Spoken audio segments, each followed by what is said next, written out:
एक बाढ़ है, हमारे नॉर्थ बिहार हैं जिधर से हम लोग पढ़ते हैं, हम लोग मधेपुरा, सहरसा, सुपौल से पढ़ते हैं। हर साल बाढ़ आता है मैम। 50% बिहार का 50% जो एरिया है वो बाढ़ प्रभावित है।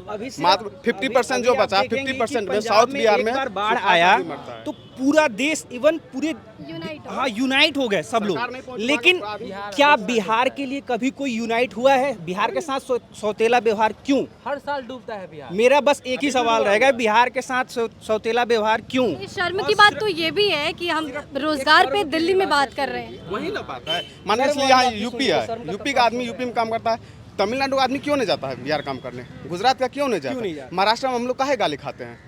ऐसा क्या? ऐसा थोड़ी कि हम लोग साफी निकम्मे हैं, निठल्ले हैं, पढ़े लिखे नहीं है। सारे पढ़े लिखे ब्यूरोक्रेट आपको मिलेंगे सारे स्टेट में। तेलंगाना के सीएम क्या बोलते हैं? डीएनए खराब है बिहारी का। 30 से 40% वहाँ का ब्यूरोक्रेट बिहारी है। तमिलनाडु में जाके साला IAS IPS IITian निकलता है, तो बिहार में क्यों नहीं रहता है? बिहार में क्या है नहीं, इंडस्ट्री का है नहीं, इसमें इन्वेस्टमेंट का है नहीं, सरकार को कोई मतलब नहीं है। हमारे यहाँ के एजुकेशन भी उतना ही खराब है। ये ईमानदारी से आपको बोलना पड़ेगा। इसमें सरकार सुधरे ना सुधरे, हमें सुधरना पड़ेगा और हमें सोचकर इस बार वोट एटलीस्ट करना होगा। सरकार तो चेंज जरूर और ये सोचना होगा कि हम जब अपनी फ्यूचर की बात कर रहे हैं ना, तो हमारा फ्यूचर हमारा बेटा, हमारे बच्चे होते हैं, तो उनका चेहरा देख के उसके बाद ही वोट करना होगा कि उनके फ्यूचर के लिए हम क्या कर रहे हैं। उनका चेहरा पहले आप देखो, उसके बाद ही वोट करने जाओ।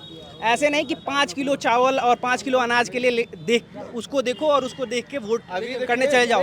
मंदिर देखो, यही मस्जिद बात देखो, प्रशांत किशोर कह रहे हैं। मैं ये नहीं कह रहा कि प्रशांत किशोर को आप जाके वोट करो।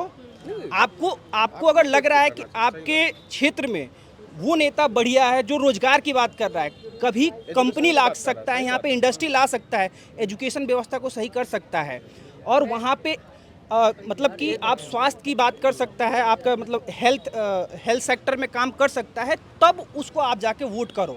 ऐसा नहीं है। प्रशांत किशोर जी भी शायद यही कह रहे हैं। एक चीज बताना चाहूँगा, प्रशांत जी भी यही कह रहे हैं कि मेरा कैंडिडेट अगर कोई है, अगर उस लायक नहीं है, वो एलिजिबल नहीं है, तो उसको वोट मत करो। और ये बात सही भी है, ये बात सही भी है, और ये सोच होनी चाहिए सबकी, तब जाके बिहार होगा।